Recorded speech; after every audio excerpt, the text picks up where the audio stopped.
തിരുവചനം പഠിക്കുവാനായിട്ട് വീണ്ടും ഒരു അവസരം തന്നതിനായ സ്തോത്രം. യഹോവയെങ്കിലെ സന്തോഷം ഞങ്ങളുടെ ബലമായിരിക്കാൻ സ്തോത്രം. ഏത് വിഷയത്തിൻ്റെ മുൻപിലും കർത്താവ് ഞങ്ങൾക്ക് സന്തോഷത്തോടുകൂടെ ആ വിഷയങ്ങളെ കൈകാര്യം ചെയ്യുവാൻ, കർത്താവ് ഞങ്ങൾക്ക് നല്ലവനെന്ന് പറയുവാൻ അങ്ങിടയാക്കിയതോർത്ത് നന്ദിയോടെ സ്തോത്രം ചെയ്യുന്നു. ഇന്ന് ഞങ്ങളുടെ ക്ലാസ്സുകൾ ആരംഭിക്കുന്നു. അവിടുത്തെ കൃപ ഞങ്ങൾക്ക് തരണമേ. പഠിപ്പിക്കേണ്ടവണ്ണം പഠിപ്പിക്കുവാൻ, ഗ്രഹിക്കേണ്ടവണ്ണം ഗ്രഹിപ്പാൻ, പഠിക്കേണ്ടവണ്ണം പഠിപ്പാൻ, അത് മറ്റുള്ളവരെ പഠിപ്പിക്കുവാൻ ആവശ്യമായ കൃപ തന്ന് ഞങ്ങളെ നടത്തണമേ എന്ന് പ്രാർത്ഥിക്കുന്നു. സകല മഹത്വവും മാനവും സ്തുതിയും പുകഴ്ചയും അങ്ങേക്ക് യേശുവിൻ പരിശുദ്ധ നാമത്തിൽ തന്നെ. ആമേൻ. ഇനി നമ്മൾ പഠിച്ചുകൊണ്ടിരിക്കുന്ന യേശുക്രിസ്തുവിൻ്റെ ജീവിത കാലയളവ് എങ്ങനെയായിരുന്നു, തൻ്റെ ശുശ്രൂഷ കാലയളവിലെ ജനങ്ങളുടെ രീതി ഒക്കെ എന്തായിരുന്നു. കാരണം അത് വളരെ പ്രസക്തമാണ്. നമ്മൾ ജീവിക്കുന്ന കാലത്തേക്ക് അനുയോജ്യമായ ആവശ്യമുള്ള ഒരു സന്ദേശമല്ല നമ്മൾ പങ്കിടുന്നതെന്ന് വെച്ചാൽ ആരും ഇത് കേൾക്കത്തില്ല. ഇന്ന് ആളുകൾക്ക് ഏറ്റവും കൂടുതൽ കേൾക്കാൻ ഇൻട്രസ്റ്റ് ഉള്ളൊരു വിഷയം എന്തുവാ? അല്ല അനുഗ്രഹം, അധികാലം അല്ല, കൊറോണ. അതാണ് കൊറോണ എങ്ങനെ വന്നു, എന്തിനു വന്നു, എത്ര നാൾ ഇവിടെ ഉണ്ടായിരിക്കും, ഇതിനെങ്ങനെ എന്ന് പോകും, ഇതെങ്ങനെ അതിജീവിക്കും. ഇതാണ് ഇന്നത്തെ ആളുകൾക്ക് മുഴുവൻ അറിയേണ്ട ഒരു കാര്യം. അപ്പം സുവിശേഷം എപ്പോഴും എന്തായിരിക്കണം? ആനുകാലിക പ്രസക്തമായിരിക്കണം. ഈ സുവിശേഷത്തിന് എൻ്റെ ഇന്നത്തെ ജീവിതത്തോടുള്ള ബന്ധത്തിൽ എന്താ പറയാനുള്ളത്? അതിന് പറയാൻ പറ്റിയ ആളാരാ? അതും കണ്ടെത്തണം നമ്മൾ. ഇപ്പോൾ കൊറോണയെക്കുറിച്ച് പറയാൻ പറ്റിയത് ഏറ്റവും പറ്റിയ ആളുകൾ ആരാ? പാസ്റ്റർമാരൊന്നുമല്ല. വൈദ്യശാസ്ത്ര രംഗത്തുള്ള ആരെങ്കിലും ഒരാളാണ് പറയുന്നതെന്ന് വെച്ച് കഴിഞ്ഞാൽ ആളുകൾ എന്ത് ചെയ്യും? കുറച്ചുകൂടെ കേൾക്കും. കാര്യം എന്നാ? പുള്ളിയുടെ ഫീൽഡാണ് അത്. കാരണം അദ്ദേഹത്തിന് അധികം പറയുന്നത് മണ്ടത്തരമാണെങ്കിലും അദ്ദേഹത്തിനെ പറഞ്ഞ ആളുകൾ കേൾക്കും. അദ്ദേഹത്തിൻ്റെ ഫീൽഡ് അതായതുകൊണ്ട്. നിങ്ങൾ എൻ്റെ ഒപ്പം ഉണ്ടോ? അപ്പം സുവിശേഷീകരണ രംഗത്ത് ആര് പറയുന്നു എന്നുള്ളത് വളരെ ശക്തമായിരിക്കുന്ന ഒരു വിഷയമാണ്. അതുകൊണ്ടാണ് യേശുക്രിസ്തു വന്ന് പ്രസംഗിക്കുമ്പോൾ, യേശുക്രിസ്തുവിന് മുന്നോടിയായി വന്ന സ്നാപയോഹന്നാൻ എന്തോ പ്രസംഗിച്ച്? ദൈവരാജ്യം സമീപിച്ചിരിക്കുന്നു. അത് ആനുകാലിക പ്രസക്തമായ ഒരു വിഷയമായിരുന്നു. അത് റോമൻ ഭരണാധികാരത്തിൻ്റെ കീഴിൽ യഹൂദന്മാർ മുഴുവനും ഇങ്ങനെ ശ്വാസം മുട്ടിയിരിക്കുക. ഈ അഗ്രധർമ്മികൾ ദൈവത്തിൻ്റെ സ്വന്തം ജനമായി ഞങ്ങളെ ഭരിക്കാൻ അവർക്ക് എന്നെ അവകാശമുള്ളേ. അപ്പോഴവർ ഓർത്തു, ദാവീദിൻ്റെ സിംഹാസനത്തിൽ എന്നേക്കും ഇരുന്ന് രാജ്യഭാരം ചെയ്യുന്ന ഒരു രാജാവ് ഞങ്ങൾക്ക് എന്ത് ചെയ്യും? എഴുന്നേൽക്കും. അങ്ങനെ പൊറുതിമുട്ടിയിരിക്കുമ്പോഴാണ് സ്നാപയോഹന്നാൻ വന്ന് പ്രസംഗിക്കുന്നത്, ദൈവരാജ്യം സമീപിച്ചിരിക്കുന്നു, മാനസാന്തരപ്പെട്ടെന്തോതിൽ സുവിശേഷത്തിൽ വിശ്വസിക്കാനായിട്ട് പറയുന്നത്. അത് ജനത്തിൻ്റെ മുഴുവൻ എന്ത് ചെയ്യുന്ന പറയുമ്പോൾ ശ്രദ്ധ. കാരണം ജനം അതിനു വേണ്ടിയാണ് കാത്തിരിക്കുന്നത്. The Jews were waiting for the kingdom of God. ദൈവരാജ്യത്തിന് വേണ്ടി യഹൂദന്മാർ എന്ത് ചെയ്യുക? കാത്തിരിക്കുമ്പോഴാണ് ഇതാ ഒരു മനുഷ്യൻ വരുന്നു ദൈവരാജ്യത്തെക്കുറിച്ച്. ആളുകൾ എന്ത് ചെയ്തു? ചെവി ചായ്ച്ചു. എന്താ ഇവൻ പറയുന്നേ?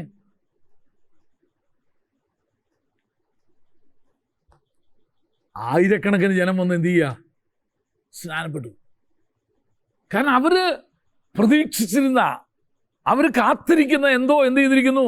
ദേ അടുത്തിരിക്കുന്നു. നിങ്ങൾക്ക് അതിലേക്ക് പ്രവേശിക്കണമെങ്കിൽ നിങ്ങൾ എന്ത് ചെയ്യണം? നിങ്ങളുടെ പാപങ്ങളെ ഏറ്റുപറഞ്ഞ് മാനസാന്തരപ്പെട്ട് സ്നാനപ്പെടണമെന്ന് കേട്ടപ്പോഴത്തേന് കൂട്ടത്തോടെ വന്നങ്ങ് ചാടി. കാരണം ആനുകാല പ്രസക്തമായിരുന്നു. ശ്രദ്ധിക്കുക. ഇനി അതിന് ദൈവം എടുത്ത് ഉപയോഗിച്ചത് ആരെയാ? എന്തുകൊണ്ടാണ് ജനം ഇവനെ ശ്രദ്ധിക്കാൻ കാരണമുണ്ട്. ഇവൻ ആരായിരുന്നു? യോനാൻ ആരായിരുന്നു? സഖറിയ പുരോഹിതന്റെ മകനാ. സഖറിയ പുരോഹിതന് ദേശത്ത് നല്ലൊരു സാക്ഷ്യമുള്ളവനാ.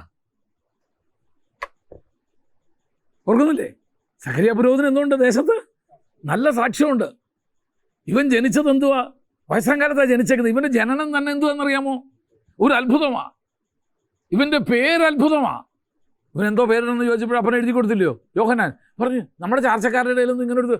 അപ്പം അവൻ്റെ ഫാമിലി ബാക്ക്ഗ്രൗണ്ട് അവൻ പറഞ്ഞ 4 പേര് കേൾക്കും. കാരണം അവൻ്റെ പശ്ചാത്തലം അങ്ങനെ നിഷ്കളങ്കനായി ജീവിച്ച, നിർദോഷിയായി ജീവിച്ച, ജനത്താൽ നല്ല സാക്ഷ്യം പ്രാപിച്ച, ദൈവം തന്നെ അവൻ്റെ ജീവിതത്തെ അംഗീകരിച്ച ഒരു പുരോഹിതൻ്റെ മകൻ. അവൻ്റെ ജനനം എന്തുവാ? തികച്ചും അത്ഭുതാവഹമായിരിക്കുന്ന ഒരു ജനനം. അപ്പം ജനം വാസ്തവത്തിൽ ജനം ഉറ്റുനോക്കിക്കൊണ്ടിരിക്കുക, ഇവൻ്റെ ജീവിതം എങ്ങനായിരിക്കും. ഇവനൊരു നാസ്തിക ഹൃദയസ്ഥനെ പോലെ ജീവിക്കുക. അപ്പൊ ജനത്തിൻ്റെ കണ്ണ് അറിഞ്ഞോ അറിയാതെയോ ഇവൻ എങ്ങനായിരിക്കും എന്നിങ്ങനെ നോക്കിക്കൊണ്ടിരിക്കുന്നുണ്ട്. അപ്പോഴാ ഇവൻ വരുന്നു, രംഗപ്രവേശനം ചെയ്യുന്നു. അരയിൽ തോൽവാറ് കൊടുത്ത് ഒട്ടകരോമമുള്ള വസ്ത്രമൊക്കെ ധരിച്ച് ഒരു പുത്തൻ ജീവിതശൈലിയും ഉപദേശവുമായിട്ട് ഇവൻ കടന്നു വരിക. ജനം ആകർഷിക്കപ്പെട്ടില്ലെങ്കിലേ അത്ഭുതമുള്ളൂ. കാരണം അവൻ്റെ ബാക്ക്ഗ്രൗണ്ട്, അവൻ്റെ ജനനം, അവൻ്റെ ജീവിതം, ഇതെല്ലാം എന്ത് ചെയ്യുന്നറിയാമോ? ജനത്തെ ആകർഷിക്കത്തക്കതായിരുന്നു. ജനം ഓടിക്കൂടി. പ്രസംഗിക്കുന്ന വിഷയമോ ആനുകാല പ്രസക്തമായിരിക്കുന്ന ഒരു വിഷയം. അപ്പോഴ് അവൻ എന്ത് ചെയ്യുന്നതെന്നറിയാമോ? വളരെ ശ്രദ്ധിക്കുന്നതാണ്. അപ്പോൾ ഒരു കാര്യം ഞാൻ ഇവിടുന്ന് പറയാൻ ആഗ്രഹിക്കുന്നത്, നമ്മൾ സുവിശേഷവുമായിട്ട് നിൽക്കുമ്പോൾ ആളുകൾ നമ്മളെ മാത്രമല്ല നോക്കുന്നത്, നമ്മുടെ ബാക്ക്ഗ്രൗണ്ടും കൂടെ നോക്കും. ഇവൻ എങ്ങനായിരുന്നു? ഇവൻ്റെ ജീവിതം എങ്ങനെയാണ്? ഇവൻ പറയുന്ന സന്ദേശവുമായിട്ട് ഇവൻ്റെ ജീവിതം എന്ത് ചെയ്യുന്നുണ്ടോ? പൊരുത്തപ്പെട്ടു പോകുന്നുണ്ടോ? ഞാൻ പൂർണ്ണമായും വിശ്വസിക്കുന്നു, മനഃപൂർവ്വമായി തന്നെയാണ് ദൈവം എന്ത് ചെയ്തത്? അങ്ങനെ ഒരു കുടുംബത്തിൽ നിന്ന്, ഒരു പുരോഹിത കുടുംബത്തിൽ നിന്ന് ദൈവം ഒരുത്തനെ എന്ത് ചെയ്തത്? വേർതിരിച്ചത്. കാര്യം ജനം അംഗീകരിക്കണമെങ്കിൽ അങ്ങനെ ഒരുത്തനുണ്ടെങ്കിലേ പറ്റൂ. അവന് ജനം മുഴുവൻ അവൻ്റെ പ്രസംഗത്തിൽ ആകർഷിക്കപ്പെട്ട് ഇതാ അവൻ വേറൊരാളെ ഇപ്പോൾ ഇൻട്രൊഡ്യൂസ് ചെയ്യുക. യേശു അങ്ങനെ അറിയപ്പെടുന്ന കുടുംബത്തിൽ ജനിച്ചവനൊന്നുമല്ല. പാരമ്പര്യം വെച്ച് നോക്കിക്കഴിഞ്ഞാൽ യേശുവിൻ്റെ കുടുംബ മഹിമയേക്കാൾ, പാരമ്പര്യത്തെക്കാൾ വലുതായിരുന്നു ആരുടെ? സ്നാപക യോഹന്നാൻ്റെ. കാരണം അവൻ പുരോഹിത കുടുംബത്തിൽപ്പെട്ടവനാ. ഇതൊരു തച്ചൻ്റെ മകനാ. പക്ഷെ ഇവനെ ഇൻട്രൊഡ്യൂസ് ചെയ്തത്, ഇവനെ പരിചയപ്പെടുത്തിയത് ആരാന്നറിയാമോ? അംഗീകാരമുള്ള ഒരുത്തൻ തന്നെ. അവൻ പറയുന്നു, ആരുടെ മേൽ ആത്മാവ് ഇറങ്ങുന്നതും വസിക്കുന്നതും ഞാൻ കാണണ്ടോ, അവനാണ്. അപ്പം ഇവിടെ വരുമ്പോൾ ഒരു ചെറിയൊരു ചിന്ത ഞാൻ ഇടാൻ ആഗ്രഹിക്കുക. യോജിക്കണമെന്നൊന്നുമില്ല, എങ്കിലും ഒന്ന് ചിന്തിച്ചാൽ കൊള്ളാം. യേശു ഇങ്ങനെയുള്ളവനാണെന്ന് ഓൾറെഡി ആർക്കറിയാം? സ്നാപക യോഹന്നാൻ അറിയാം. അതുകൊണ്ടല്ലേ തൻ്റെ അടുക്ക വരുമ്പോൾ പറയുന്നല്ലോ, എൻ്റെ പിന്നാലെ ഒരുവൻ വരുന്നു, അവൻ നിങ്ങളെ പരിശുദ്ധാത്മാവിലും തീയിലും നിങ്ങളെ സ്നാനം കഴിപ്പിക്കുന്നവനാണ് അവൻ എന്ന് പറയുന്നുണ്ട്. അത് യേശുവിനെ കാണുന്നതിന് മുമ്പേ പറഞ്ഞതാണ്, അല്ലെങ്കിൽ യേശുവിനെ കുറിച്ച് വെളിപ്പെടുത്തുന്നതാണ്. ഇനി നിങ്ങൾ ശ്രദ്ധിച്ചോ, യേശു സ്നാനമേൽക്കാനായിട്ട് വരുമ്പോൾ യോഹന്നാൻ സ്നാപകൻ പറയുന്നു, നിന്നാലാണ് ഞാൻ സ്നാനമേൽക്കേണ്ടത് എന്ന് പറയുമ്പോൾ എന്തുമായിരിക്കും ഈ സ്നാപക യോഹന്നാനോട് ഉദ്ദേശിച്ചത്? നീയാണ് എന്നെ വെള്ളത്തിൽ സ്നാനം കഴിപ്പിക്കേണ്ടതാണെന്നാണോ ഉദ്ദേശിച്ചത്? അതോ നീയാണ് എന്നെ പരിശുദ്ധാത്മാവിനാൽ സ്നാനം കഴിപ്പിക്കേണ്ടതാണെന്നോ ഉദ്ദേശിച്ചത്? ഞാൻ ജലത്തിൽ സ്നാനം കഴിപ്പിക്കുന്നേ ഉള്ളൂ, പക്ഷെ നീയാണ് എന്നെ എന്ത് ചെയ്യേണ്ടത്? ഒരു ചിന്തയ്ക്ക് വേണ്ടിയിട്ട് തന്നേ ഉള്ളൂ. രണ്ടായാലും കുഴപ്പമൊന്നുമില്ല, സ്വർഗത്തിൽ പോകുന്നതിനൊന്നും തടസ്സമൊന്നുമല്ല, ഇത് പ്രാപിച്ചാൽ മാത്രം മതി. അപ്പോഴ് സുവിശേഷത്തെ ജനം അംഗീകരിക്കത്തക്ക വിധത്തിലുള്ള ഒരു പശ്ചാത്തലം ദൈവം സൃഷ്ടിച്ചിട്ടാണ് എന്ത് ചെയ്തത്? ഈ സുവിശേഷം പ്രസംഗിക്കാനായിട്ട് ആളുകളെ തിരഞ്ഞെടുത്തുകൊണ്ടുള്ളത്.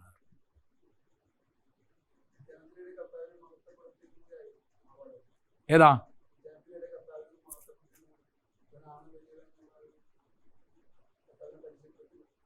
അല്ല, ഈ പറയുമ്പോൾ എന്തോ അതിൻ്റെ അർത്ഥം?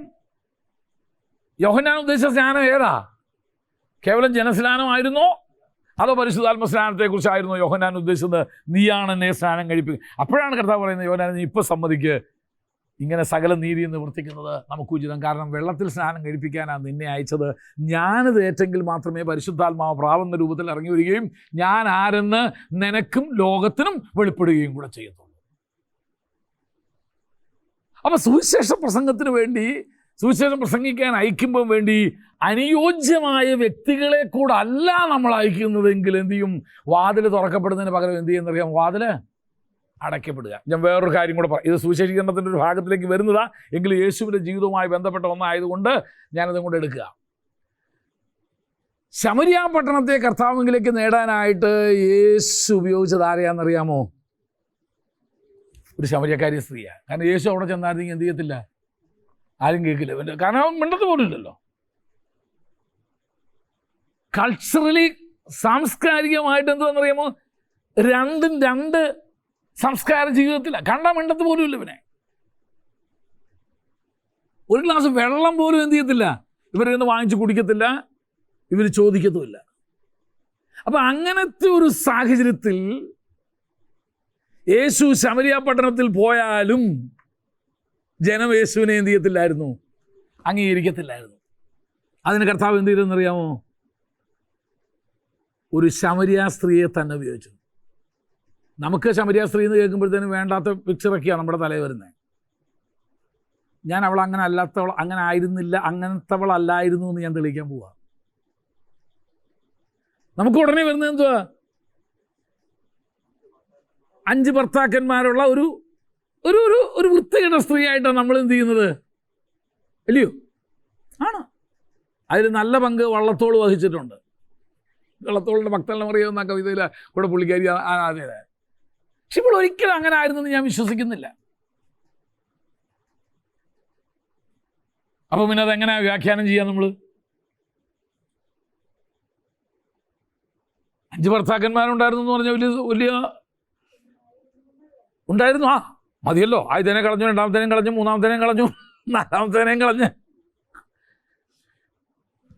ഇവിടെ പെന്തിക്കോസുകാർ 2ാം കല്യാണം പോലും നടത്തി കൊടുക്കത്തില്ല. പിന്നെ ഈ 5ാമത്തേന്ന് പറഞ്ഞ് നമ്മുടെ ഇടയിൽ ഒരാൾ വന്നെന്ന് വിചാരിക്കേ, ആദ്യത്തെ 4 ഭാര്യയും കളഞ്ഞേച്ച് 5ാമത്തേൻ്റെ കൂടെ ജീവിക്കുന്ന ഒരാൾ കർത്താവിനെ വിളിച്ചു, സൂചന വേലയ്ക്ക് വേണ്ടി ഞാൻ വരാൻ. വേണ്ട, ഒന്നും സൂചന വേലയ്ക്കൊന്നും വേണ്ട, ബൈബിൾ സ്കൂളിൽ വിടാൻ പറഞ്ഞു കഴിഞ്ഞാൽ ബ്രദറെ വേറെ ബൈബിൾ സ്കൂളിൽ നോക്കിക്കോളാൻ പറയുമ്പോൾ ഇല്ലയോ? പെന്തക്കോസ് കൾച്ചർ അനുസരിച്ച് എന്താ ആരും വേണ്ടാത്തേ? തീർച്ചയായിട്ടും വല്ലാണ്ടായി കഴിഞ്ഞാൽ പറയും, ആത്മാക്കളൊന്നും ഇല്ലാത്ത സഭയാണെങ്കിൽ വന്നിരുന്ന് ആരാഴ്ച പൊക്കോളാൻ പറയും, പ്രസംഗിക്കാനൊന്നും എന്ത് ചെയ്യണ്ട, മുമ്പോട്ട് വരണ്ട പറയുന്നത്, ആത്മാവ് വേണമല്ലോ എന്ന് വിചാരിച്ചിട്ട്. ഇവൾ ആ ടൈപ്പ് ആയിരുന്നു. എന്നിട്ട് പറഞ്ഞ് ഇപ്പോൾ ഉള്ളത് നിൻ്റെ ഭർത്താവും അല്ല എന്ന് പറഞ്ഞാൽ എൻ്റെ അർത്ഥം എന്താ? ഇപ്പോഴും ഒരു നീവർത്തിനെ വെച്ചുകൊണ്ടിരിക്കുകയെന്നല്ലേ? അങ്ങനെ ആയിരുന്നു വസ്തുതി. നമ്മുടെ കൾച്ചറൽ ബാക്ക്ഗ്രൗണ്ടിലേക്ക് നമുക്കൊന്ന് പോകാം, ആ സംസ്കാരത്തിലേക്ക് പോകാം. കർത്താവിൻ്റെ അടുക്ക് വന്ന് പരീശന്മാർ വന്നൊരു ചോദ്യം ചോദിക്കുന്നുണ്ട്. സദൂക്യരും പരീശന്മാരെല്ലാം കൂടെ കൂടിയിട്ട് കർത്താവിനോട് ചോദിക്കുന്നു, ഞങ്ങളുടെ ഇടയിൽ ഒരു സ്ത്രീയുണ്ട്,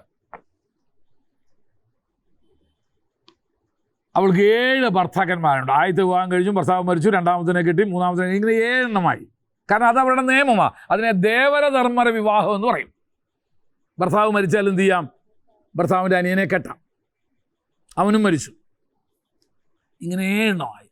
കർത്താവിനോട് ന്യായമായിട്ട് ചോദിച്ചു, പുനരുത്ഥാനത്തിൽ ഇവൾ ആളുടെ ഭാര്യ ആയിരിക്കുമെന്ന്. ന്യായമായൊരു ചോദ്യമാണ്. അതിന് കർത്താവ് മറുപടി പറഞ്ഞു, പുനരുത്ഥാന ശരീരത്തിൽ ആരും വിവാഹം കഴിക്കുന്നതുമില്ല, വിവാഹം കൊടുക്കുന്നതുമില്ല. അവർ സ്വർഗത്തിലെ ദൂതന്മാരെ പോലെ ആകുന്നു. അപ്പം അത് യഹൂദൻ്റെ ഒരു കൾച്ചറായിരുന്നു, അല്ലെങ്കിൽ അവരുടെ നാട്ടുനടപ്പായിരുന്നു. ഭർത്താവ് മരിച്ചാൽ സഹോദരനെ വിവാഹം കഴിക്കാം, മരിച്ചാൽ അങ്ങനെ 7 എണ്ണം വരെ ആയതാ. വാസ്തവത്തിൽ അതല്ലേ ഈ ശമരിയ സ്ത്രീക്കും ഉണ്ടായത്? 5 ഭർത്താക്കന്മാർ നിനക്കുണ്ടായിരുന്നു. ഇപ്പോൾ ഉള്ളവന് ശരി 5ാമത്തെയും മരിച്ചു കഴിഞ്ഞപ്പോൾ നിവൃത്തിയില്ലാതെ അപ്പം തിരിച്ച് വീട്ടിൽ ചെന്ന് ആങ്ങളയുടെ കൂടോ ആയിരിക്കും താമസിക്കുന്നത്. ഇപ്പോൾ ഉള്ളത് ഭർത്താവല്ല, ആങ്ങളെയാ. ഇവള് ഈ പലരും ചിത്രീകരിക്കുന്ന പോലെ അത്രയും പാപിനിയായ ഒരു വൃത്തികെട്ട ഒരു സ്ത്രീ ആണെങ്കിൽ ഇവള് പോയി പറഞ്ഞ ആരെങ്കിലും ഈ യേശുവിനെ കാണാൻ വരൂ, വർത്തമാനം പറയാനെങ്കിലും നിൽക്കും ആരെങ്കിലും ഇവളോടുകൂടെ?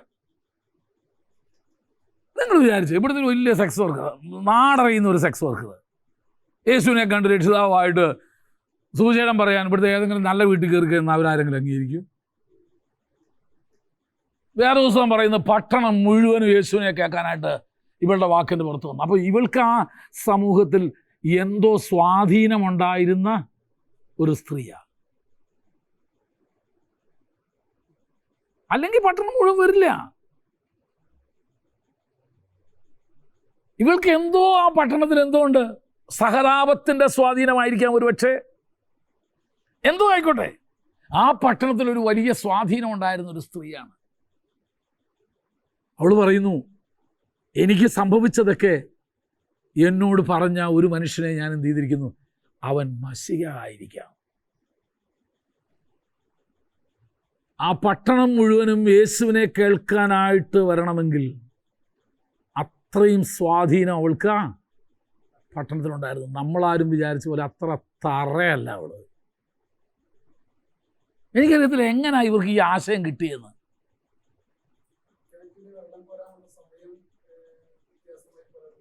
അവളുടെ ദുഃഖം ആരോടും പറയാതിരിക്കാൻ വേണ്ടി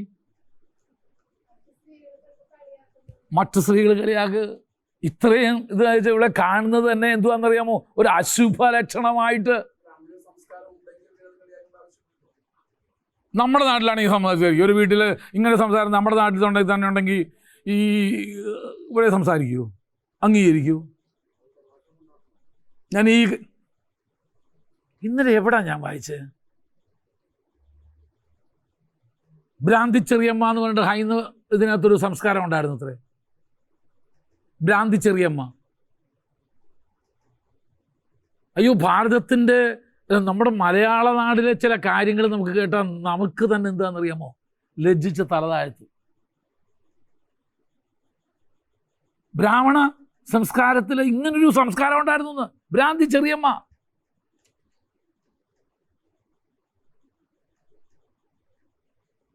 എവിടെ വായിച്ചതെന്ന് ഞാൻ വേണമെങ്കിൽ ഗൂഗിളിൽ ഞാൻ നോക്കി കണ്ടുപിടിച്ചത്. എന്തൊരു നീചവും ഹീനവുമായിരുന്നു എന്നറിയാമോ അത്.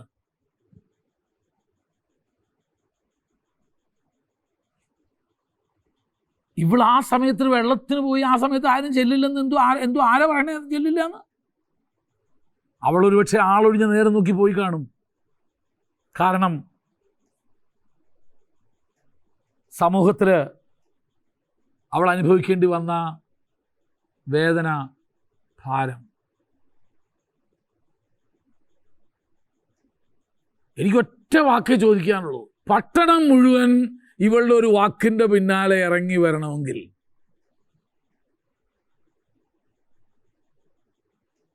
എന്നിട്ട് അവർ പറയുന്നു, ഇനി നിന്റെ വാക്കുകൊണ്ടല്ല, ഞങ്ങൾ പറയുന്നു ശമര്യ പട്ടണം മുഴുവൻ യേശുവിനെ വിശ്വസിച്ചു.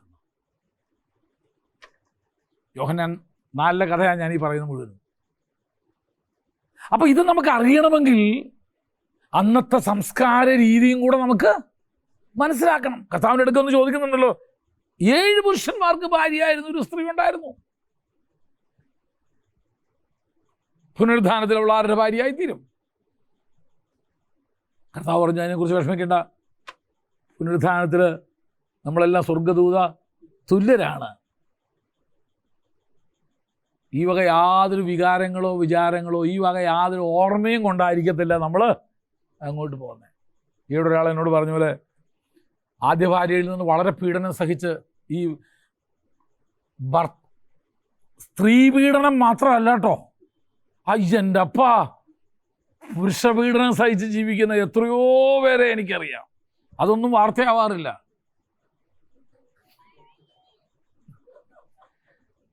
നിങ്ങൾക്ക് അറിയാമോന്ന് എനിക്കറിയത്തില്ല. ഒത്തിരിയുണ്ട്.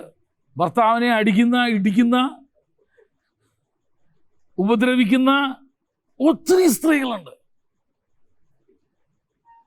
കടി, അതെ, ഇങ്ങനെ ഒത്തിരി സ്ത്രീകളുണ്ട്. അങ്ങനെ സഹി കേട്ടിട്ട് ഇയാൾ എന്ത് ചെയ്തെന്നറിയാമോ, വിവാഹമോചനം നേടി വിശ്വാസിയാവുന്നതിന് മുമ്പിട്ടോ. പിൽക്കാലത്ത് വിശ്വാസത്തിലോട്ടൊക്കെ വന്നു, ദൈവകൃപയിലേക്ക് വന്നു. അദ്ദേഹം പാസ്റ്ററോട് ആദ്യം ചോദിച്ച ചോദ്യം, ഞാൻ സ്വർഗത്തിൽ ചെല്ലുമ്പം, അത് കുറച്ച് കഴിഞ്ഞപ്പോൾ അവളും രക്ഷിക്കപ്പെട്ടു എവിടോ എങ്ങനോ. പാസ്റ്ററോട് വന്ന് ചോദിച്ച ചോദ്യം, ഞാൻ സ്വർഗത്തിൽ ചെല്ലുമ്പോൾ പാസ്റ്ററെ അവളവിടെ കാണുമോ? അങ്ങനെ ഉണ്ടെങ്കിൽ ആ സ്വർഗം എനിക്കൊരു നരകമായിട്ട് തന്നെ പിന്നെ എന്ത് ചെയ്തു, കാരണം അവളെ കാണുമ്പോഴേ എനിക്ക് ഈ ഓർമ്മയൊക്കെ. പാസ്റ്റർ പറഞ്ഞു, പേടിക്കണ്ട, അതൊക്കെ ഇവിടെ കുഴിച്ചിട്ട കൂട്ടത്തിൽ എന്ത് ചെയ്തു, അതൊക്കെ എന്ത് ചെയ്തിട്ടുണ്ട്, പോയിട്ടുണ്ട്. ഈ ഓർമ്മയൊന്നും, ഈ പഴയ ഓർമ്മയും കൊണ്ടൊന്നും നമ്മളാരും അവിടെ എന്ത് ചെയ്യത്തില്ല, ചെല്ലേയില്ല. അല്ലെങ്കിൽ നിങ്ങളൊന്ന് ആലോചിച്ച് നോക്കിയേ, ഈ ഓർമ്മയും കൊണ്ടാണ് അങ്ങോട്ട് ചെല്ലുന്നതെന്ന് വെച്ചാൽ.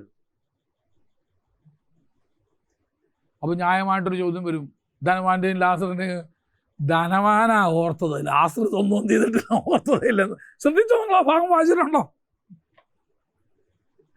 ഇതൊക്കെ ആരാ ഓർക്കുന്നത്? എവിടെ കിടന്ന്? ധനവാനാ ഓർക്കുന്നത്. ലാസർ അബ്രഹാമിൻ്റെ മടിയിൽ പർദീസയിലിരുന്ന് അവന് ഈ കാര്യം, എൻ്റെ ദാസന്മാർ എൻ്റെ മുഖം കണ്ട് സന്തോഷിക്കുകയും ആനന്ദിക്കുകയും ചെയ്യാം.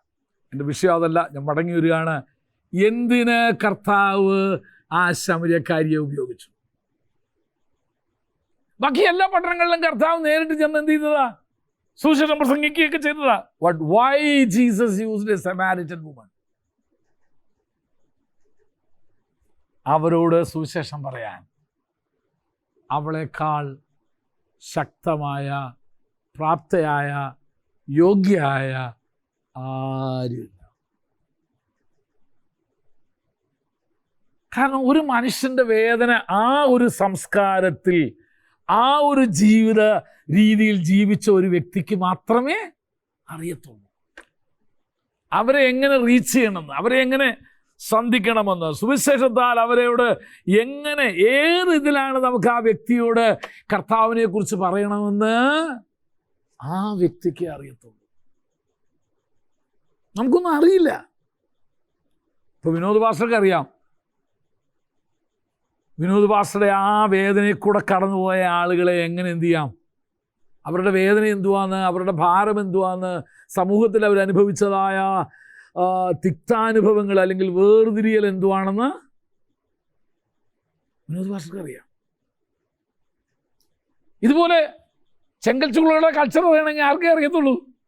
ജിജോ പാസ്റ്റർക്കേ അറിയത്തുള്ളൂ. വേറെ ആരവിടെ ചെന്നാലും അതറിയത്തില്ല അവർക്ക്. കാരണം അവർക്ക് അവരുടേതായ ഒരു ഭാഷയുണ്ട്, അവർക്ക് അവരുടേതായിരിക്കുന്ന ഒരു സംസ്കാരമുണ്ട്, അവർക്ക് അവരുടേതായിരിക്കുന്ന ഒരു ജീവിതശൈലിയുണ്ട്, അവർക്ക് അവരുടേതായിരിക്കുന്ന ഒരു പെരുമാറ്റ ചട്ടങ്ങളുണ്ട്. ഞാൻ ഈ കഴിഞ്ഞ ദിവസം ഈ ശിഖണ്ഡികൾ കേട്ടിട്ടുണ്ടല്ലോ. ട്രാൻസ്ജെൻഡേഴ്സ് എന്ന് ഇപ്പോൾ ഇട്ടേക്കുന്ന ഒരു ഇംഗ്ലീഷ് പേരാ. ഷണ്ണന്മാരെന്ന് പറഞ്ഞ, മനുഷ്യനാൽ ഷണ്ണന്മാരാക്കപ്പെട്ട ഷണ്ണന്മാർ. അവരുടെ കൾച്ചറിനെ കുറിച്ച് ഞാനൊന്ന് പഠിച്ചു നോക്കുകയായിരുന്നു. എങ്ങനെയാണ് അവർ ഒരാളെ ആ ഒരു അതിലേക്ക് കൊണ്ടുവരുന്നത്? അവരുടെ ഭാഷയ്ക്ക് വ്യത്യാസമുണ്ട്, അവരുടെ സംസാരത്തിന് വ്യത്യാസമുണ്ട്, അവരുടെ ആംഗ്യങ്ങൾക്ക് ഓരോ അർത്ഥമുണ്ട്. നമ്മളൊക്കെ ചെന്ന് അവരോട് കർത്താവിനെ കുറിച്ച് പറഞ്ഞാൽ അത് ചിലപ്പോൾ അംഗീകരിച്ചെന്ന് വരത്തില്ല. കാരണം അവർക്ക് അവരുടേതായിരിക്കുന്ന ചില വിഷയങ്ങളുണ്ട്, അവരുടേതായിരിക്കുന്ന ചില ഇതുണ്ട്.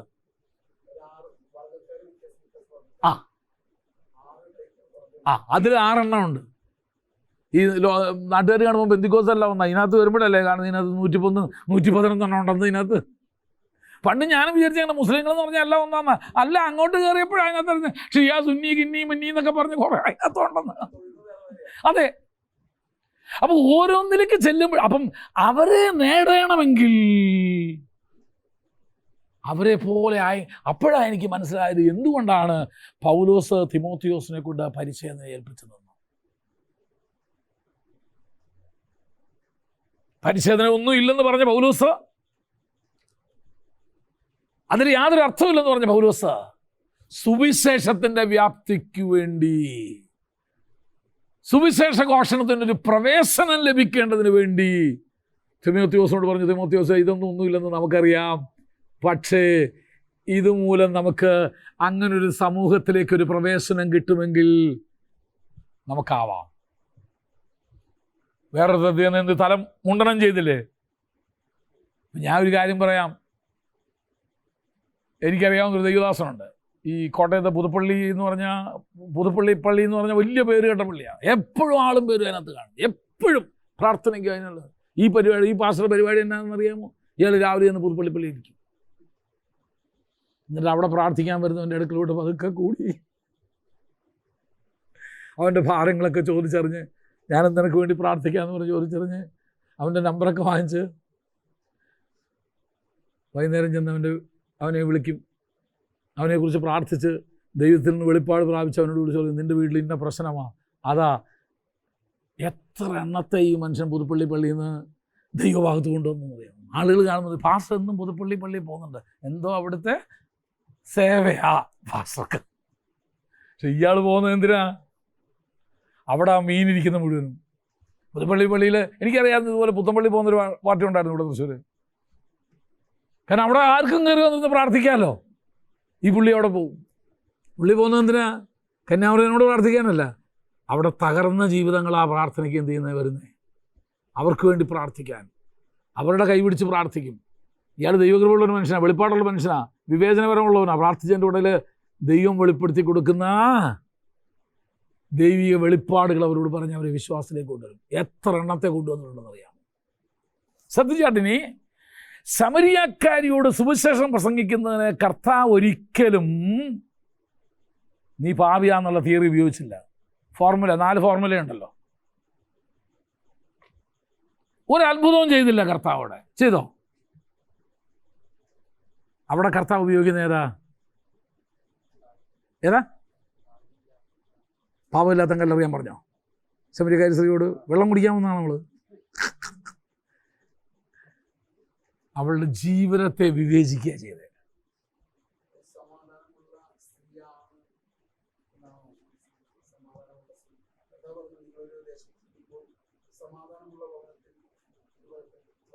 അത് പറയുന്നുണ്ട്. അത് ഇവിടെ കർത്താവ് ഉപയോഗിച്ച ആ മെത്തേഡ് ഏതായിരുന്നു? ഇത് രോഗശാന്തി അല്ല. ഇതന്നെ അവൾക്ക് രോഗമൊന്നും ഉണ്ടായിരുന്നില്ല. അവളോട് സൂചന പറഞ്ഞു, നീ പാപിയാണ്, നീ രക്ഷിക്കപ്പെടണം എന്നൊക്കെ പറഞ്ഞ് എന്ത് ചെയ്തില്ല? അതുമല്ല ഉപയോഗിച്ചത്. പിന്നെ എന്തോ ഉപയോഗിച്ച്? അവളുടെ ജീവിതത്തെ വിവേചിച്ചും കൊടുക്കുകയത്. വിവേചനപരമാ കർത്താവോട് ഉപയോഗിച്ച്. കർത്താവ് ആദ്യം പറഞ്ഞു, എനിക്ക് കുറച്ച് വെള്ളം തരാമെന്ന് ചോദിച്ചു. അതൊരു സംസാരമെങ്കിലും തുടങ്ങണമല്ലോ. നമ്മൾ കാണുക പേരെന്തുവാന്ന് ചോദിക്കത്തില്ലേ? അതുകൊണ്ട് ചിലപ്പോൾ പരിചയമില്ലാത്ത ആൾ, ഹിന്ദുവാണോ ക്രിസ്ത്യാനിയാണോ മുസ്ലിമാണോ എന്ന് അറിയാത്ത ഒരാൾ നമ്മൾ കണ്ട പേര് ചോദിച്ചു. പേര് പറഞ്ഞു മണി എന്ന് പറഞ്ഞു. ഓ, പേരിൽ നിന്ന് ഒരു പിടിയും കിട്ടത്തില്ല ഏതാ സാധനമെന്ന്.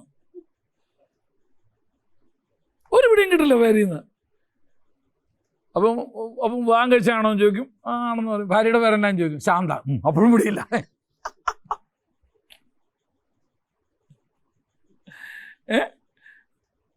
ഭർത്താവിൻ്റെ പേര് കേട്ടിട്ട് ക്രിസ്ത്യാനിയാണെന്ന് പിടി കിട്ടിയില്ല, ഭാര്യയുടെ പേരും കേട്ടിട്ട് പിടിയാണില്ല. അപ്പം ഭർത്താനൊക്കെ പറഞ്ഞോടല്ലേ, അപ്പം ആരൊക്കെയുണ്ട്? അപ്പം അച്ഛനുണ്ടെന്ന് പറഞ്ഞു. അപ്പം അച്ഛനുണ്ടെന്ന് പറഞ്ഞപ്പോഴേ നമുക്ക് മനസ്സിലായി അച്ഛൻ എന്ന വാക്ക്. അപ്പോൾ അച്ഛൻ്റെ പേരെന്നാ? പറഞ്ഞു ഭാസ്കരൻ. അപ്പോൾ നമുക്ക് പിടികിട്ടി ഏതാണ്ട് എന്തുവാ രൂപം. ഇനി നമുക്ക് എവിടാ പോകണ്ടേ, എങ്ങോട്ടാ പോകണ്ടേ, എങ്ങനെയാ പിടിക്കേണ്ടതെന്ന് നമുക്കറിയാം. ഇവിടെ ഞാനും ശിവപാസം കൊണ്ട് എടുത്തിരിക്കുന്ന വർത്താനൊക്കെ പറഞ്ഞു കൊടുത്തത് ഇയാളുടെ പേരും അപ്പൻ്റെ പേരും പറഞ്ഞിട്ട് ഒരു പിടിയും കിട്ടുന്നില്ല. അപ്പോൾ പിന്നെ അവസാനം ശിവപാസൻ നേരിട്ട് ചോദിച്ചു, ഏത് സഭയിലാണ് പ്രാർത്ഥനയ്ക്ക്? ഞാൻ നിരീശ്വരവാദിയാന്ന് പറഞ്ഞു. അല്ല, ഒരു പിടിയും കിട്ടുന്നില്ല. കഴിയുന്നിടത്ത് എന്ത് ചെയ്തു?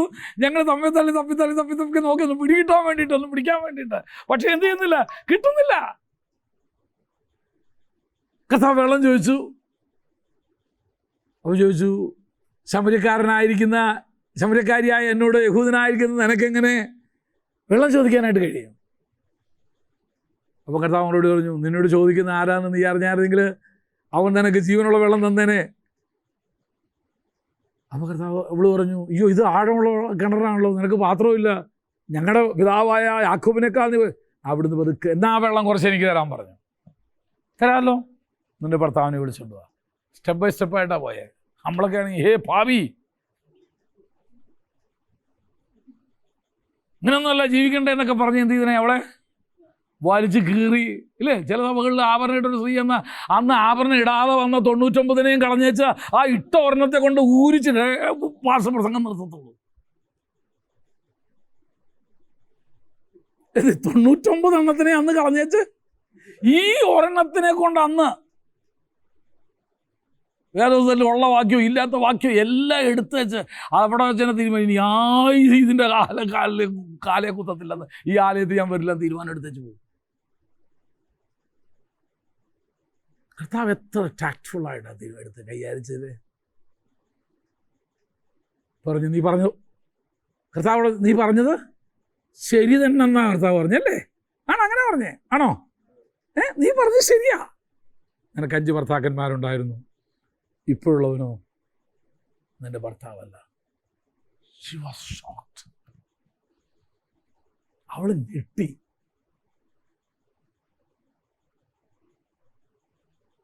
ജീവന്റെ മാർഗം കർത്താവ് പറഞ്ഞു കൊടുത്തു. അവൾ പാത്രം അവിടെ വെച്ച് അവളുടെ ഗ്രാമത്തിലേക്ക് പോയിട്ട്, ഞാൻ ചെയ്തതൊക്കെയും എന്നോട് പറഞ്ഞ ഒരു മനുഷ്യനെ നിങ്ങൾ വന്ന് കാണുമ്പോൾ അവനൊരു പക്ഷേ ക്രിസ്തുവായിരിക്കാം. ആ പട്ടണം മുഴുവൻ യേശുവിലേക്ക് വന്നു. എന്താ കാരണം? He used the right key to open the door. വാല് തുറക്കാനായിട്ട്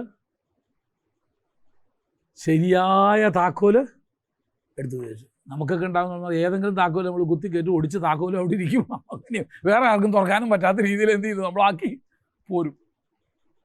എനിക്കറിയാമോ, ചിലയിടത്തൊക്കെ പിന്നെ സൂചന പറയാൻ വേറെ ആർക്കും ചെല്ലാൻ പറ്റാത്ത രീതിയിൽ ആക്കി തീർത്ത് വന്ന വിദ്വാന്മാരുണ്ട്. ഇനി വേറെ ആർക്കും അങ്ങോട്ട് കയറാൻ പറ്റില്ല. Use the right key. നമ്മൾ ശരിയായ താക്കോൽ ഉപയോഗിക്കണം. അതേതാണെന്ന് നമ്മൾ കണ്ടെത്തണം. കർത്താവിൻ്റെ ജീവിതം നമ്മൾ നോക്കണം, പഠിച്ചു നോക്കണം. ഇത്രയും അത്ഭുതങ്ങൾ ഇത്രയുള്ള കർത്താവ് എന്തിനാ ഇങ്ങനെ നമുക്കൊരു മാതൃക കാണിക്കാൻ വേണം എന്ന് പറഞ്ഞാൽ എല്ലായിടത്തും എല്ലാ രീതിയും നടക്കത്തില്ല എന്ന് കർത്താവ് നമ്മെ പഠിപ്പിക്കായിരുന്നു. ആ ശമര്യ പട്ടണം മുഴുവനും യേശുവിനെ അറിയത്തക്ക വേണം. പിൽക്കാലത്ത് അപ്പോസ്തോലിക കാലയളവ് വരുമ്പോൾ എത്ര എളുപ്പമെന്നറിയാമോ? സമാരിറ്റൻ പെന്തക്കോസ്റ്റ് എന്ന് പറഞ്ഞതുകൊണ്ട് പരിശുദ്ധാത്മാവിൻ്റെ ഒരു വലിയ ഉണർവ് ശമരിയിൽ പിന്നെ നടക്കുന്നുണ്ട്. കാര്യം എന്നാ? അതിന് മുൻപ് അതിനെ കളമൊരുക്കിയിട്ടതാരാ? ഈ ശമര്യക്കാരി സ്ത്രീയും കർത്താവുമാണ്. ഒരു കാര്യം ഞാൻ പറയാം, സുവിശേഷീകരണത്തിന് നിങ്ങൾ ഇറങ്ങിയിട്ട് ആരെയും നേടിയില്ലേലും വാതടച്ചേച്ച് പോരായിരിക്കോ വേറെ അങ്ങോട്ട് ചെല്ലാൻ പറ്റാത്ത രീതിയിൽ നിങ്ങൾ എന്ത് ചെയ്യല്ലേ? ആക്കിയിടല്ലേ? അത്രയെങ്കിലും ഒരു വാരം ചെയ്തോണം. കർത്താവിൻ്റെ ജീവിതത്തിൽ നമുക്ക് പഠിക്കാൻ പറ്റുന്ന ഒത്തിരി കാര്യങ്ങളുണ്ട്. അതിലൊന്ന് തൻ്റെ സുവിശേഷീകരണ രീതിയായിരുന്നു. ആ ശമര്യക്കാരി സ്ത്രീയോട് കർത്താവ് എത്ര പക്വതയോടെ, he took the right person, സുവിശേഷം അറിയിക്കാനായിട്ട് താൻ എടുത്തുപയോഗിച്ചു ആ വ്യക്തിയോട് കർത്താവ് ഇടപെട്ട രീതി അതെത്ര ശ്രേഷ്ഠമായിരുന്നു എന്നറിയാമോ? ഇതൊക്കെ നമ്മുടെ ജീവിതത്തിൽ നമുക്ക് പാഠമായിട്ടിരുന്നാൽ ഈ തലമുറയിൽ നമുക്കത് മനസ്സിലാക്കാനായിട്ട് സാധിക്കും. ക്ലാസ്സിലേക്ക് നമുക്ക് വരാം. ഇനി നമുക്ക് പഠിക്കാനായിട്ടുള്ള ഒരു മരണം അടക്കം എല്ലാം കഴിഞ്ഞു ഇല്ലേ? അടക്കിയില്ലേ അവരെ? കഴിഞ്ഞല്ലോ. ഇനി അടുത്തത് സാമൂഹ്യ വ്യവസ്ഥിതിയാണ്. ഇപ്പം നമ്മുടെ സമൂഹത്തിലേക്ക് നമുക്ക് നോക്കിക്കഴിഞ്ഞാൽ ഭാരത സംസ്കാരത്തിൽ മനുഷ്യരെ എത്രയായിട്ട് തിരിച്ചിട്ടുണ്ട്? 4 ആയിട്ട്. ഏതൊക്കെയാ? ബ്രാഹ്മണൻ, ക്ഷത്രിയൻ, വൈശ്യൻ, ശൂദ്രൻ. ഭാരത സംസ്കാരത്തിലെ എല്ലാവരെയും ഹൈന്ദവ സംസ്കാരം അനുസരിച്ച് ഈ 4 ആയിട്ട് തിരിച്ചിരിക്കുക. അപ്പോൾ ഇവിടുന്ന് വരുമ്പോഴാണ് ഇനി ഒരു പ്രശ്നം വരുന്നത്. ഈ ജാതി വ്യവസ്ഥ എവിടെയേ ഉള്ളൂ? അല്ല ഹൈന്ദവ മതത്തിൽ മാത്രമേ ഉള്ളൂ. അപ്പോൾ നീ അത് വിട്ട്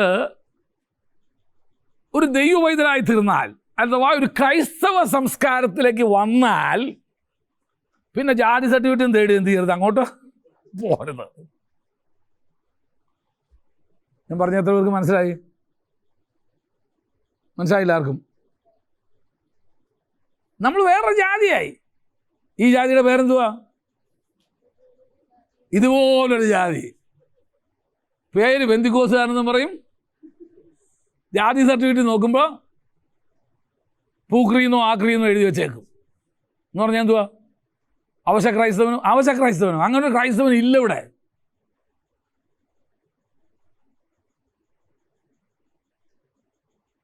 പൂക്രി എന്ന് പറഞ്ഞാൽ എന്താ? പുലയ ക്രിസ്ത്യനോ? എന്തുവാ ഇത്? നീ അത് വിട്ട് ഒരു ശ്രേഷ്ഠ ജാതിയിലേക്ക്, ദൈവവൈതൽ എന്നുള്ള രീതിയിലേക്ക് നീ വന്നെങ്കിൽ ഇനി ജാതി സർട്ടിഫിക്കറ്റ് വാങ്ങിക്കാൻ വേണ്ടി എന്ത് ചെയ്യരുത്? അങ്ങോട്ട് പോവരുത്. കാരണം ഞാനത് ഉപേക്ഷിച്ച് വന്നതാ. ഈ തൊഴിലില്ലായ്മ വേതനം വാങ്ങിക്കുന്ന പാസ്റ്റർമാരെ ഞാൻ കണ്ടിട്ടുണ്ട്. ഇവിടെ ആരും ഇല്ല, പണ്ട് ഉണ്ടായിരുന്നു. എല്ലാത്തിനെയും കൊണ്ട് ഞാൻ അവസാനിപ്പിച്ചു. നീ ഒരു തൊഴിൽ തിരഞ്ഞെടുത്തു. എന്തുവാ? അപ്പോസ്തലനായ പൗലോസ് പറയുന്നു, ദൈവം എനിക്ക് നൽകിയ ഉദ്യോഗപ്രകാരം സുവിശേഷ ഘോഷണം. എന്തുവാ? എന്നിട്ട് പറയും, കർത്താവിൻ്റെ മുന്തിരിത്തോട്ടത്തിലാണ് ഞാൻ അധ്വാനിക്കുന്നത്. ജോലിയില്ലാന്ന് പറഞ്ഞ ഇവൻ എവിടാന്ന് പറയുന്നത്? ഇതൊക്കെ നമ്മുടെ ഇടയിലെ ഭാഷയാ. അപ്പോൾ ഇയാൾക്ക് മുന്തിരിത്തോട്ടത്തിലാണെന്നോ ജോലി എന്ന് വിചാരിക്കും. ഒറ്റ സുവിശേഷകനും എന്ത് ചെയ്യരുത്? തൊഴിലില്ലായ്മ വേതനത്തിന്. പിന്നെ സ്വയം തൊഴിലിന് വേണമെങ്കിൽ അപേക്ഷിച്ചോ. കാരണം നിനക്ക് പോകാനായിട്ട്, നിൻ്റെ തൊഴിൽ ചെയ്യാനായിട്ട് നിനക്കൊരു സൈക്കിൾ വേണം, ഒരു ബൈക്ക് വേണം, അതൊക്കെ വേണമെങ്കിൽ ചെയ്തോ. പക്ഷെ മറ്റേ പരിപാടി ഒരിക്കലും നീ ചെയ്യാൻ പാടില്ല. ജാതിയുടെ പേര് പറഞ്ഞ ഒരു ആനുകൂല്യവും നീ എന്ത് ചെയ്യാൻ പാടില്ല? വാങ്ങിക്കാൻ പാടില്ല. കാരണം നീ ശ്രേഷ്ഠ ജാതിയാണ്, രാജകീയ പുരോഹിത വർഗമാണ്. നീ ഒരു പ്രത്യേക ഗണമായിട്ട് നീ വന്നിട്ടുണ്ട്. അപ്പോൾ യേശു ക്രിസ്തുവിൻ്റെ കാലത്ത് യഹൂദ സംസ്കാരത്തിലേക്ക് നമ്മൾ നോക്കുകയാണെങ്കിൽ, നമ്മൾ മെയിനായിട്ട് യഹൂദ സംസ്കാരമാണ് നോക്കുന്നത്. ഞാൻ പറഞ്ഞല്ലോ, കാരണം ക്രൈസ്തവ മതത്തിൻ്റെ ആവിർഭാവം എന്ന് പറയുന്നത് ഏതാണെന്നറിയാമോ? യഹൂദ മതത്തിലാണ്. റോമാലേഖനത്തിൽ ഒരു വാക്യമുണ്ട്, കാട്ടൊലിവായിരുന്ന നിന്നെ അവൻ വെട്ടി എടുത്ത്. അവിടെ നാട്ടൊലിവെന്ന് പറയുന്നത് ഏതിനെയാ? ആരാ? യഹൂദാണോ ക്രിസ്തുവാണോ? യഹൂദനാ. അപ്പം നമ്മളെ അതിനോട് ഒട്ടിച്ച് ചേർത്തിരിക്കുന്നത് എന്തിനാ? ഇനി നമ്മളിൽ വരുന്നത് നമുക്കൊരു പുതിയ സംസ്കാരത്തിലേക്കാ, പുതിയ ജീവിത ശൈലിയിലേക്കാ. അപ്പം ഇത് നമ്മൾ പഠിക്കുന്നതിൻ്റെ മെയിൻ ഉദ്ദേശം എന്നാണെന്നറിയാമോ? യേശു ക്രിസ്തു ജീവിച്ചിരുന്ന കാലയളവിൽ, ഇപ്പം നമുക്ക് കേരളത്തിൻ്റെ ചരിത്രം നമുക്ക് ചൊവ്വേ അറിയണമെങ്കിൽ ഇവിടുത്തെ ജാതി വ്യവസ്ഥയുടെ കഠിനത നമ്മൾ മനസ്സിലാക്കിയെങ്കിലേ പറ്റുള്ളൂ. ഇവിടെ മനുഷ്യൻ തുണി ഉടുക്കാൻ പഠിച്ചത് എങ്ങനെയാ? ക്രിസ്ത്യാനി വന്നതിന് ശേഷം. ഒരു 100 വർഷം ആയില്ല, 100 വർഷം പോലും ആയില്ല നമ്മുടെ തലമുടി ഇങ്ങനെ ആയിട്ട്. അല്ലാതെ അദ്ദേഹത്തിന് നൽകിയൊരു കുടുംബം കണ്ടേനെ. നമ്മുടെ ഹെയർ സ്റ്റൈൽ പോലും മാറ്റിയെടുത്തത് ആരാ? ക്രിസ്ത്യാനിയാ. വസ്ത്രം ധരിക്കാൻ പഠിപ്പിച്ചത് ആരാ? ക്രിസ്ത്യാനിയാ. സ്കൂൾ വിദ്യാഭ്യാസം കൊണ്ടുവന്നത് ആരാ? ക്രിസ്ത്യാനിയാ, മിഷണറിയാ. ഇപ്പം എന്തോ ചെയ്തെന്നാ ചോദിച്ചത്. എടാ എന്തോ ചെയ്തെന്നറിയണേ നിൻ്റെ വല്യപ്പനോട് ചോദിച്ചു നോക്ക്, എന്തോ ചെയ്തതെന്ന് അവൻ പറഞ്ഞു തരും.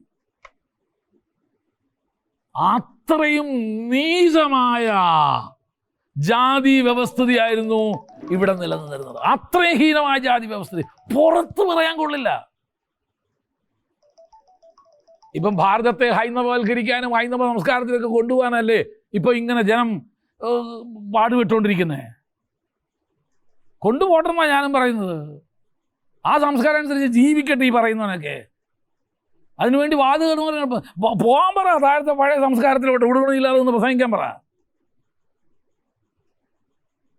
ഇവിടെ ക്രിസ്ത്യാനി കൊണ്ടുവന്ന വേഷവും ധരിച്ച്, ക്രിസ്ത്യാനി കൊണ്ടുവന്ന ഭാഷയും പഠിച്ചിട്ട്, അക്ഷരാഭ്യാസവും പഠിച്ചിട്ട് ഇനി പഴയ മനഃസംസ്കാരത്തിലോട്ട് കൊണ്ടുപോകാൻ പോകുക. അവനെ ഹിന്ദു ഇവിടെ ഉണരേണ്ട സമയം കഴിഞ്ഞിരിക്കുന്നു എന്ന് വിശ്വസിക്കുന്നൊരു മനുഷ്യനാണ്. എന്തോ ഇവിടെ ചെയ്തതെന്നുള്ളത് മനസ്സിലാക്കണം. അത്രയും ഹീനമായൊരു പുറത്ത് പറയാൻ കൊള്ളത്തില്ലെന്നേ. നമുക്ക് കഷ്ടി 100 വർഷം ആയില്ലല്ലോ. നമ്മുടെ ലൈബ്രറിയിൽ നമ്മുടെ ഇതിനകത്തൊരു പുസ്തകം, ഒരു പച്ചയും മഞ്ഞയും ചട്ടയുള്ളൊരു പുസ്തകമുണ്ട്. ഭാരത സംസ്കാരത്തെ ഇന്ന് കാണുന്ന ഭാരതമാക്കിയിട്ട് എസ്പെഷ്യലി കേരളമാക്കി മാറ്റിയതിൽ മിഷണറിമാരുടെ പങ്കിനെക്കുറിച്ച് ഒരാൾ പഠിച്ച തീസിസ്, ഡോക്ടറേറ്റ് തീസിസ്, സാമുവൽ എന്ന അദ്ദേഹത്തിൻ്റെ പേര്, അദ്ദേഹത്തിൻ്റെ ലാസ്റ്റ് നെയിം എന്തോന്നും ഓർമ്മയില്ല, എടുത്ത് വായിച്ചു നോക്കണം നിങ്ങൾ.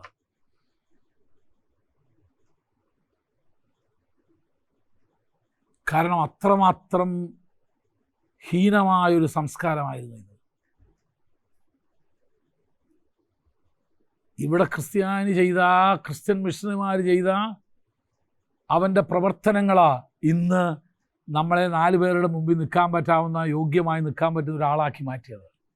നോക്കാം യേശു ക്രിസ്തുവിൻ്റെ കാലത്തെ സാമൂഹ്യ വ്യവസ്ഥകൾ എന്തായിരുന്നു. ഒന്ന്, അടിമകളായിരുന്നു അവിടുത്തെ ഒരു വലിയ വ്യവസ്ഥ. അതുകൊണ്ടാണ് പൗലോസ് അപ്പോസ്തലൻ ലേഖനം എഴുതുമ്പോഴും പറയുന്നുണ്ട്, അവരതിനെ തച്ചുടയ്ക്കാനല്ല ശ്രമിച്ചത്, ആ വ്യവസ്ഥിതിയെ അംഗീകരിച്ചുകൊണ്ട് തന്നെ അങ്ങനൊരു വ്യവസ്ഥിതിയിൽ അടിമകൾ എങ്ങനായിരിക്കണം, യജമാനന്മാർ അടിമകളോട് എങ്ങനെയായിരിക്കണം എന്നാണ് പൗലോസ് പഠിപ്പിച്ചത്.